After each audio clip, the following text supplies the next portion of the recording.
Hi everyone, this is Elizabeth. I'm the editor of Expats, and I'm here with our social media editor, Sam. And we're very honored to be sitting here today with Prague's mayor, Zdeněk Hřib. Hello. Hello. Nice Hi, to meet you. good to meet you. After some technical difficulty. So I'm just going to jump right in.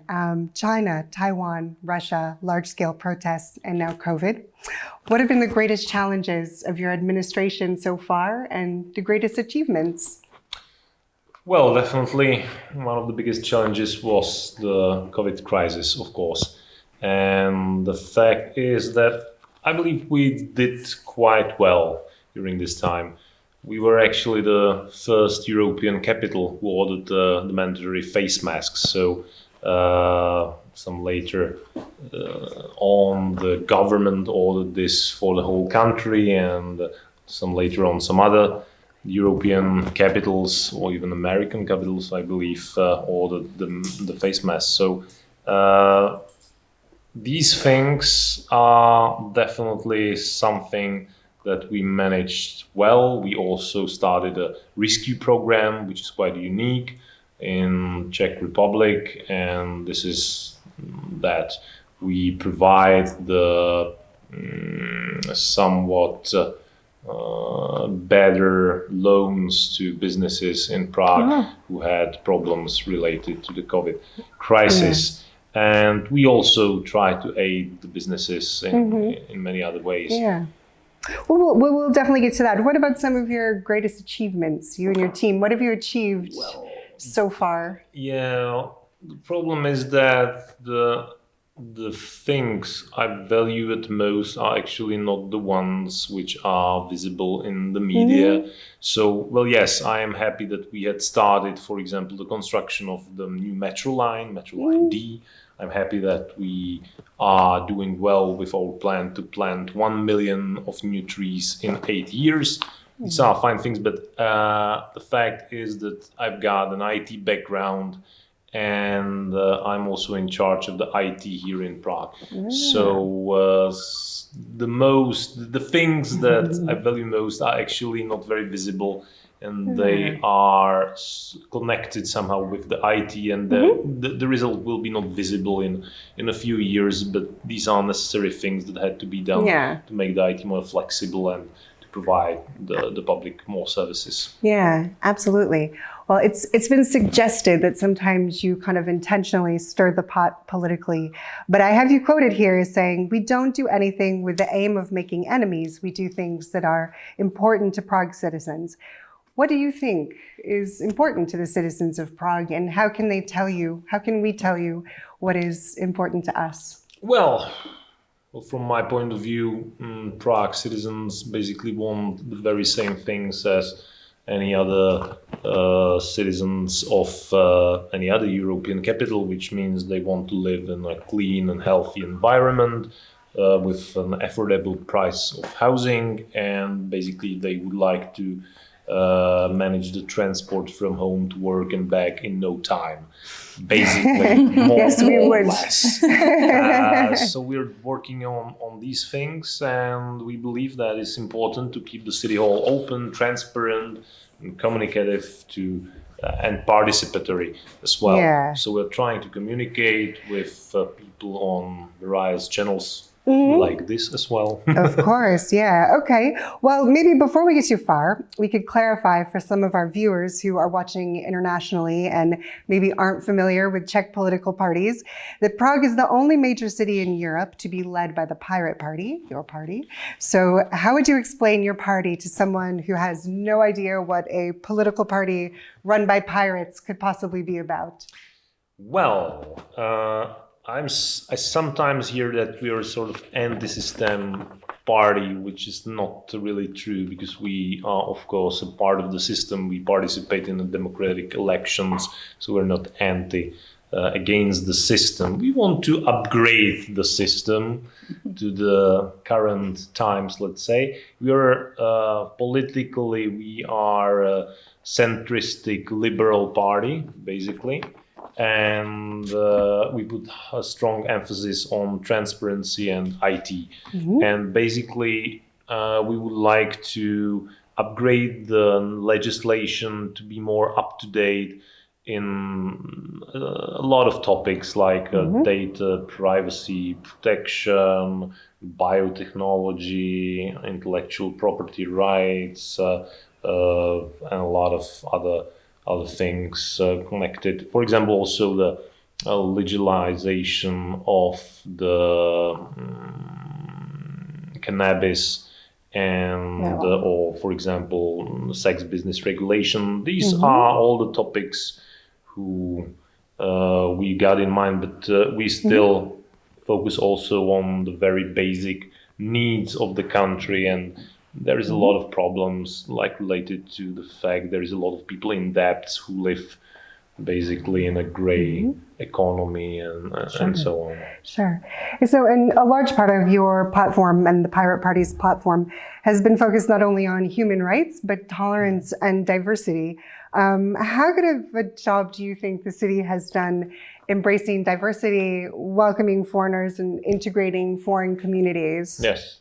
Sure. Well, if you want to be a really European capital, you of course have to accept the fact and support the fact that the city is very diverse in society. And it's not just about ethnic diversity, but also about, for example, sexual diversity, so on. So we support diversity in many ways. It goes from the symbolic level. So we fly the Roma flag, for example. We fly the rainbow LGBT flag. This was not very common during the era of my predecessors. And we also support these activities also financially. So there's a Prague Pride upcoming in the city. So we support that, although it's nowadays it's a little bit limited more than it was in the previous years. But this year. There's still a program that is going to be about the seminars and work groups and so on. So we support this also financially. Cool. Good. Do you have friends who are foreigners or expats? Yeah. Well, I have just foreigners living in Prague. Less time international to meet friends nowadays. But however, I would like to point out that there is a lot of foreigners in the city who are doing a very good job for the city and for its people. And sometimes people even do not know about them. And those events are very large events. For example, Carlo Capalbo, he's the one who organizes the Prague Marathon, which is an international thing, one of the top city marathons in the world. And he's a foreigner. Actually, he knows Czech very well. However, he is Italian. And or there is, for example, Sanjeev Suri, who's got numerous restaurants in the city, but he also has an important role in the Congress tourism here in Prague. So he's helping to get other foreigners to come to our city. It's the tourism that we would like to support, for example. And these people are doing an extremely important job for the city, and they are foreigners. So we also started something which is called the carpet. It's a sort of web. It's the first time I'm hearing about this. Or something like that. We started with Why didn't you tell us? At the residence of the Prague Mayor, and it's a sort of when I'm interviewing these people who are doing something for the city, and we try to explain what they are doing to other people. Yeah.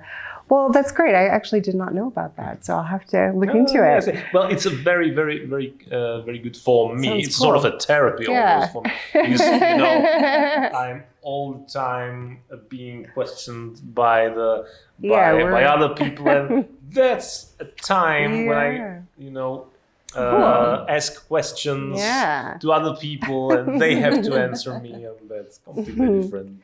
Do you have any tips for our foreign community out there who want to feel more a part of Czech culture and integrate into society here? Definitely. Get out of the center.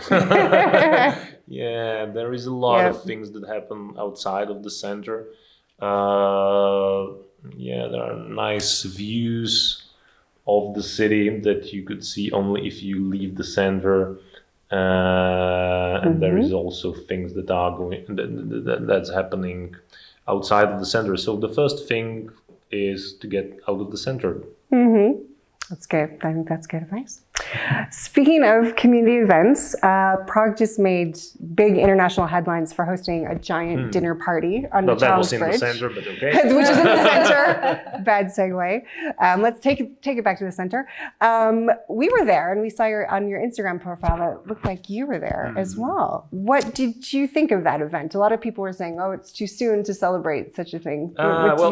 I was not able to attend this event because I was invited, and I accepted the invitation on the American embassy. There was the celebration of the Independence Day, July 4th. and unfortunately, the celebration is slightly ahead of the day. But however, it was not possible to attend the bridge party.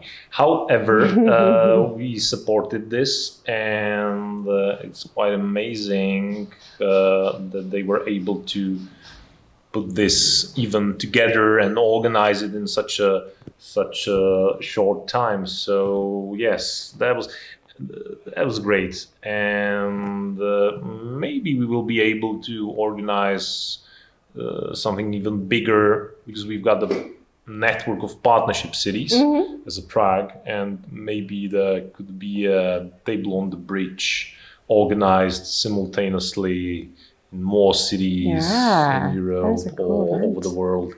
So, well, we will see how far this will go. Yeah, cool. So on a related note, kind of like a less lighthearted note, we had one reader ask what steps are being taken to protect citizens from a resurgence of coronavirus, and is City Hall confident that outbreaks will be identified soon enough to halt a potential spread? Well, the masks are still mandatory in metro, so today I got to the job with mine. Yeah. And so this is one of the measures we are still keeping to protect our citizens. And of course, we are in a close touch with the National Epidemiological Service. But it is definitely a question of responsibility for each of the citizen.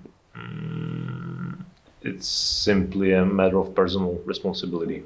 Okay. But however, we are ready if there would be any outbreak in the future. For example, when during the March and April, for example, we very quickly started the mobile testing. We have started also testing sites when the state-operated hospitals decide not to test the people. So we were quite quickly able to take care of our people, although I believe that the responsibility was perhaps someone else's. Yeah, okay. So you spoke a little bit about it before, but how have efforts to boost domestic tourism to Prague in the wake of the crisis worked out? And you spoke a little bit previously about local businesses, how they're adjusting, what the support is, and what challenges are going to lie ahead. Well, of course, tourism is very important for Prague. However, we would like to take this coronavirus crisis as a sort of timeout to fix some problems related in Prague, related with tourism, because of course it's not a secret that we have to also tackle with the issues of over-tourism in Prague. The main problems are Airbnb and similar platforms.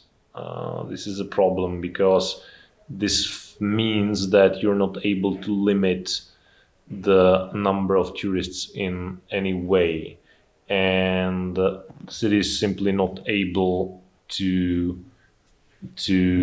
handle that much tourists, and that means that there is a not that great experience basically to all the people, not just the tourists that are coming and are expected to have a great time in Prague. It's also about the locals, and it's like of course when you're coming as a tourist to Prague, you're expecting that you will see the city as nicest as possible, and that is simply not possible if the tourism gets too commercialized.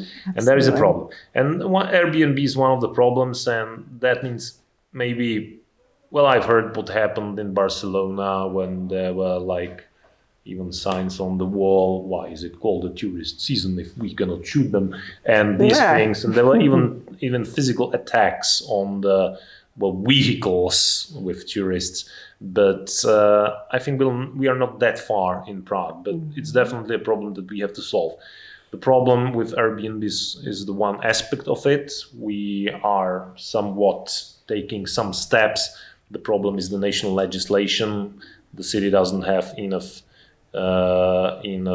tools to manage the problem. However, this is one thing.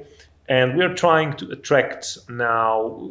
focus now on the domestic tourists, of course, because we would like to help the entrepreneurs in Prague, and that means we have launched the V Praze jako doma, which could be translated as in Prague like at home, which basically means that if you come to Prague, you spend the night in a hotel, hostel, or even a camp, that means you will get a voucher, and you can use this voucher for discount or free access in zoo or museum, gallery, and many other facilities of the city. So this is valid from the beginning of July till the end of September. So come to Prague. You were welcomed here. That's a great initiative. Well, I'm going to hand it over to Sam. She took some questions in advance from our readers, which are related to Airbnb and tourism. That was like, it was a really hot topic among our readers, Airbnb and over-tourism. So I will hand it over to Samantha now. Yeah, we just took some of the most common questions from our readers, and aside from several marriage proposals. One from a guy, Brian Keating Huge Lambert. variety of questions. As I have said, we are supporting the pride. So one of the questions people had was related to Airbnb and sort of over tourism. Amsterdam recently banned Airbnb from its historical center. Is that something you could see Prague doing as well? I believe the regulation is necessary. The fact is that Airbnb originally started as a shared economy project, basically. And it would be completely fine if it would stay that way. Because I believe that if you've got, for example, a free room, you're living in the city, you've got a free room in your apartment, you like the tourists, so you invite them, you give them the air, bed, and breakfast, you cook them breakfast, you tell them something about our nice city. That's just great. And it is really, I believe, the experience that some of the tourists are particularly looking for. That's great. And there's no problem with this kind of Airbnb. But the problem is that nowadays it got completely out of control. And that means there are flats in the city that are being built with the sole purpose of being rented over Airbnb or similar platforms. And it's not good. And it's not good for various reasons. Well, first of all, the point is, as the city is not getting any money from this. And that means that we are not able to pay the costs related to over-tourism, or almost any money we're not getting out of these flats, because we got money from the state based on the head count of registered citizens. And that means that a flat that is not continuously inhabited means basically a net loss for us, because we would get the money if there would be a citizen registered in that. and there's no one registered on these flats. So we're building all the canalization network, public lighting system, transport, cleaning, whatever things, and we get the money for this from the state based on the head count. If we do not have the head count, we do not get the money. So that's the first thing that interests me as a mayor. The second problem is the fact that it is very bad nowadays for the locals who are losing their comfort, and also for the youngsters who would like to get their housing for an affordable price. And this Airbnb, a similar platform, is pushing the prices of the housing upwards. And this is well visible in Barcelona and also in Amsterdam and all the other cities. So we as Prague have joined the initiative of the European cities to push the European Commission into this problem, because they have to solve this on the level of the European Union, because it's a digital platform that has to be regulated on this level. The national regulation does not work very, very well on this level.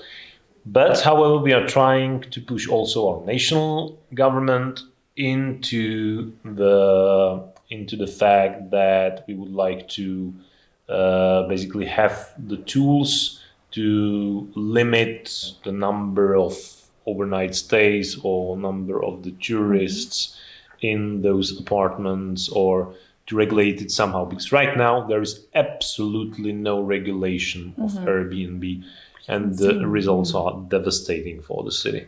It could basically eat the city from inside. Right, yeah. A lot of our readers who live in more central parts of Prague had some pretty negative things to say about, like, quote unquote bad tourism. So like stag parties and situations like that. And the way that Czech companies and businesses in the center will cater to those types of tourism. Do you think that now that COVID is sort of ending and tourism is restarting again, do you think that this is a chance to deter certain types of tourism?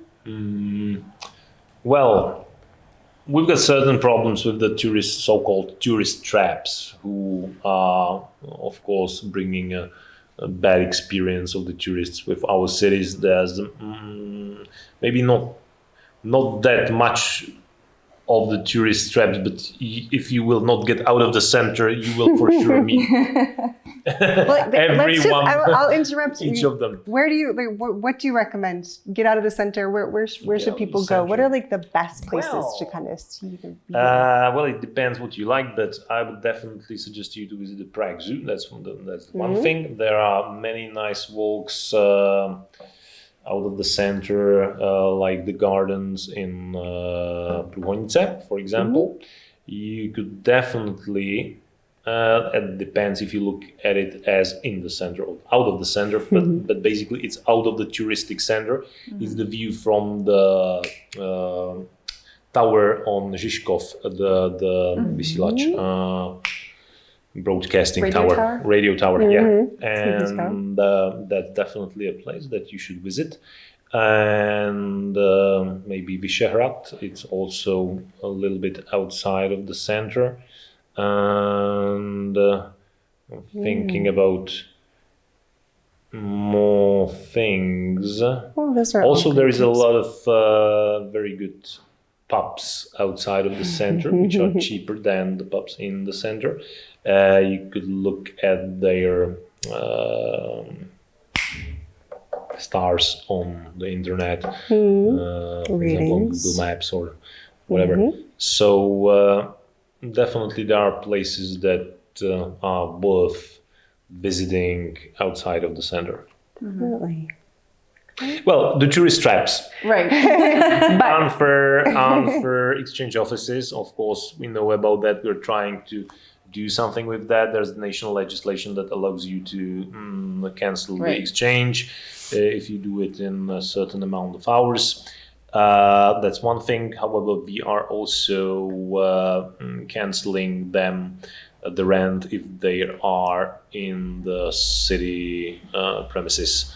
So we have just canceled 2 unfair exchange offices recently on Angel and Pankráts, I believe. No, Florence and Angel. We of course know about the problem with the visual smog. That is something what is generated by the fact that there is a lot of tourists and the people who are doing business in the city center want to attract them. However, we have just issued the manual for cultivated Prague, which is basically a set of guidelines. City doesn't have a lot of tools how to enforce them, but we do have some of them. For example, if the pub wants to have the chairs and tables on the street, they have to ask us. So this is a thing that we could allow it only if they will respect this manual for cultivated Prague. So these are things how we are changing the Prague, but it's of course quite slow. But yes, the coronavirus gave us some time out for this. Great. A lot of readers had concerns, or not concerns, just questions about bicycling infrastructure in the city and how Prague seemed to be a little bit further behind than other cities in terms of, safe bicycling. I wanted to ask about plans for that. And then also I wanted to ask how you personally get to work. Yeah. Well, Prague is not just a little behind, let's be honest, in these things. Cycling infrastructure was not supported much in the previous years. It was said that it's connected with the fact that Prague is quite hilly, and therefore the people do not want to get on a bike to get to work. And this is something that Prague is very much different from other European capitals. And it is basically true, but it is not true in the fact that this is the reason why we should not invest into the biking infrastructure. The fact is that the primary reason why the people in Prague, and this is data from some public poll, so people say that they are not using bike because they do not feel safe. And this is something that we are trying to change, because this coalition that is nowadays ruling the Prague is investing a lot of money in the cycling infrastructure, like multiple times more than they had invested in the previous times. So it should be visible quite soon, and it should be a really difference from what you could have seen in the previous years. For example, there was the city center closed for bicycles completely in Prague 1. You could have seen the no biking zone, or it was called. So, me personally, I'm not using a bicycle to get to work. I use the metro because I live on the Jižní Město, it's South City, that's a residential quarter on the south, obviously. And I'm living basically next to the metro station, so the city hall is also next to the metro station, so it makes no reason why to do this in any other way. However, I was once upon a time a co-owner of a brand manufacturing the electric kick scooters, and so I've got mine still, my kick scooter, and I'm using it occasionally if is it effective to get from the point A to point B. However, it's not like the ones the lime has flooded our city with.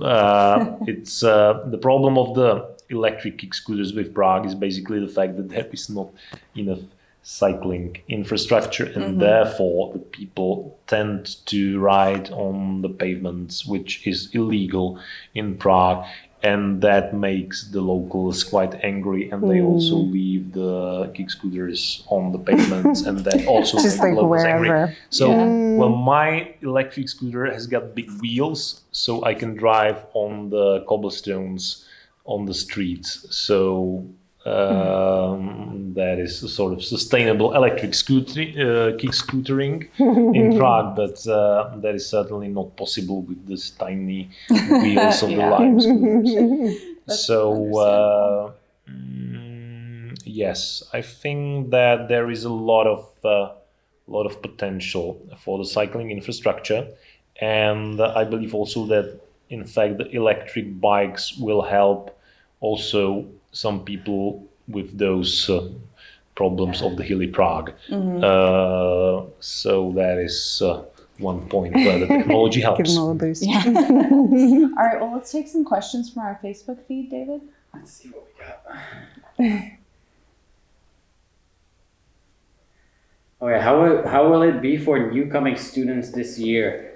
Oh, that's a good question. Yeah, How it will be for incoming students? incoming students like international. International. students Yeah. coming to Yeah, Prague for the first time. Well, you have got, well, first of all, of course, you have to look on all the videos Janek Rubesh is doing with his honest guides to be prepared for Prague. That's the first thing. And the second thing, if you would like to get information about Prague, you should definitely visit our website. We've got an expert center. It's got a website, it's got a phone line, it's got also a possibility of the personal visits.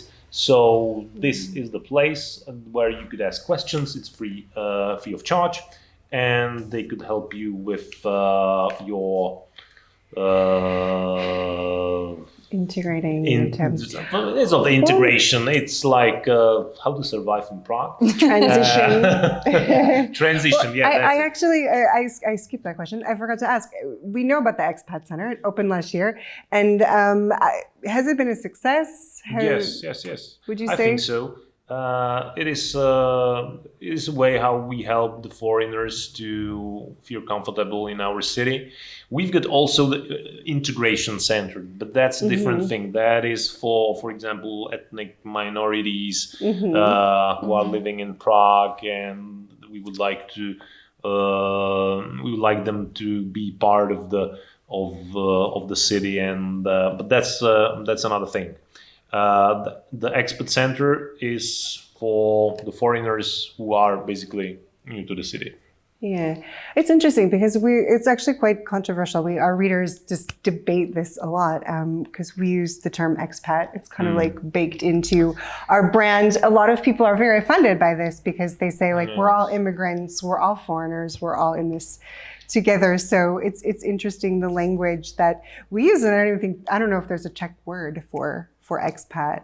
I'm not so sure. I think we use the word expat. Yeah. But, however, the problem nowadays is the fact that the Prague is not very welcoming for the citizens in the numerous day-to-day things. And this is, well, I have noticed this a few years ago when I went to Taiwan for 2 months. I was on a clerkship there, and well, of course, they speak Chinese there, and it's really a problem because you are suddenly in an environment where you cannot use the sort of international words even to ask for a toilet, for example, and it's a really problem, and you're totally dependent on the help of the local people, and the Taiwanese are completely one of the most hospitable people in the world, but that have eased the things a lot. However, when I came back to Prague, I have noticed all those things, like the no signs in English and so on.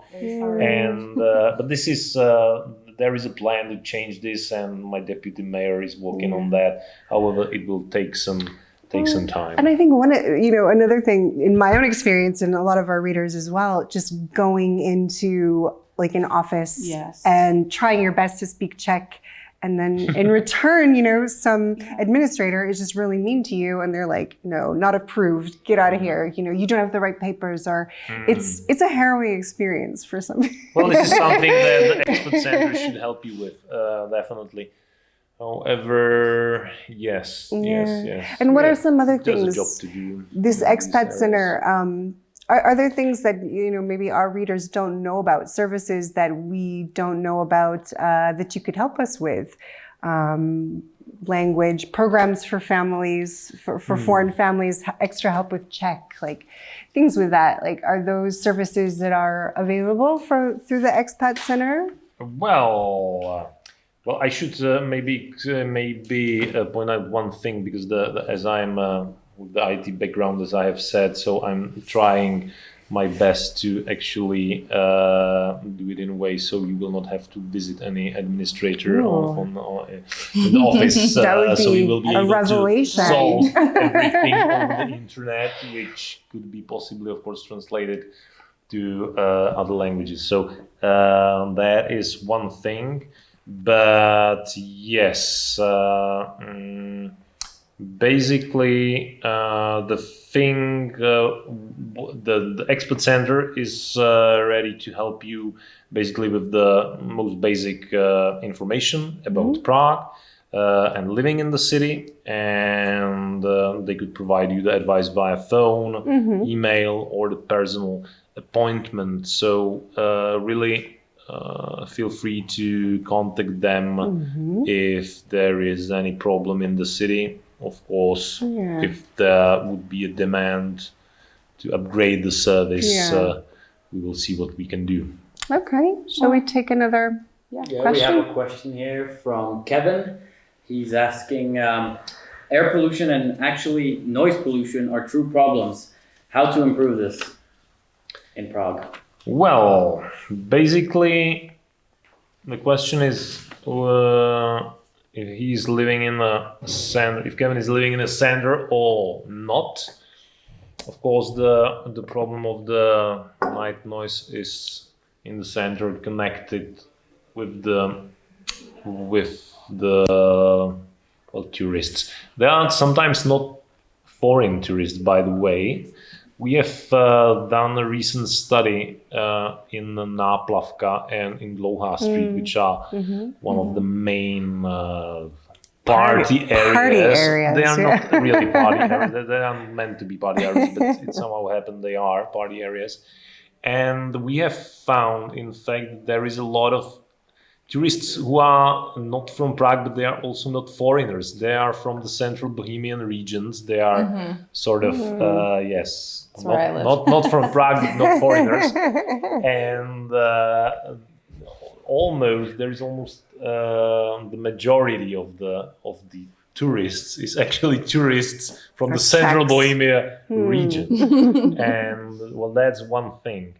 And the second thing is that we have started a campaign to explain to people that they are not actually in a party zone when they are in Dlouhá Street or on Náplavka, and that they are living people in the houses around, and then there is this hour when you pass the 10 o'clock p.m. Curfew. It's time when you should be quiet. So, and if you're not, you could be actually fined. And we're trying to explain these things to people, and we will see. Do we some more? Couple more questions? There's a question in terms: is there a solid initiative or a plan on decreasing and finding achievable renting prices? Well, yes, we have a plan, but the problem is that this problem went quite far without being handled. Well, there is numerous problems and numerous aspects that has to be addressed at the same time. Well, first of all, we have to unlock the brownfields in the wider city center. There is a lot of there is almost 1,000 of hectares of land that is in a wider city center, and they are mostly former railroads or railway stations. And this should be changed into basically residential quarters or places to live. So that's the first thing, enough of houses being built. The second thing is, for example, the regulation of Airbnb. This should put quite a lot of flats for long-term rent into the market. It is said, or we have actually data analysis for this, that there is more than 10,000 of flats being used for the Airbnb and similar platforms. And that is, by the way, the last year there was slightly over 5,000 flats started to be constructed in Prague, which is, by the way, twice as much as it was in the year 2018, and it's a record. It's the top number in the last 10 years. So we are accelerating the building process. However, it will take some time because it was a topic that has been left untouched for a lot of years. And it has got multiple reasons from the past. However, what to do with it right now? Unlock the brownfields, regulate Airbnb. We would like to start a program for the so-called collective housing, which is a sort of non-profit housing. And of course, we are also trying to speed up the construction permit process inside this office. So that's basically how we would like to solve the housing crisis in Prague. One more, last one, or? Yeah, I think to wrap up, we can just ask, what is your vision for Prague 1 year from now? Well, 1 year from now, there's going to be a national election, and it's going to be a total apocalypse in the Prague politics, because the although it's basically a municipal level, the fact is that the Prague politics is highly influenced by events of the national politics. So, but however, we would like to have significant advancements in a lot of things. Definitely in 1 year from now, we should have signed the contract with the construction company for the Metro D line, the Metro D. Now there's this procurement process. So there's the bidding process is still ongoing. The next thing is that we should have issued, for example, construction permit for the road belt around the city. Another 250,000 of trees should be planted. That's great. And in a few weeks we should present the citizens a new portal called Portal of the Prague Citizens, for the Prague citizens. It sounds much better in Czech. And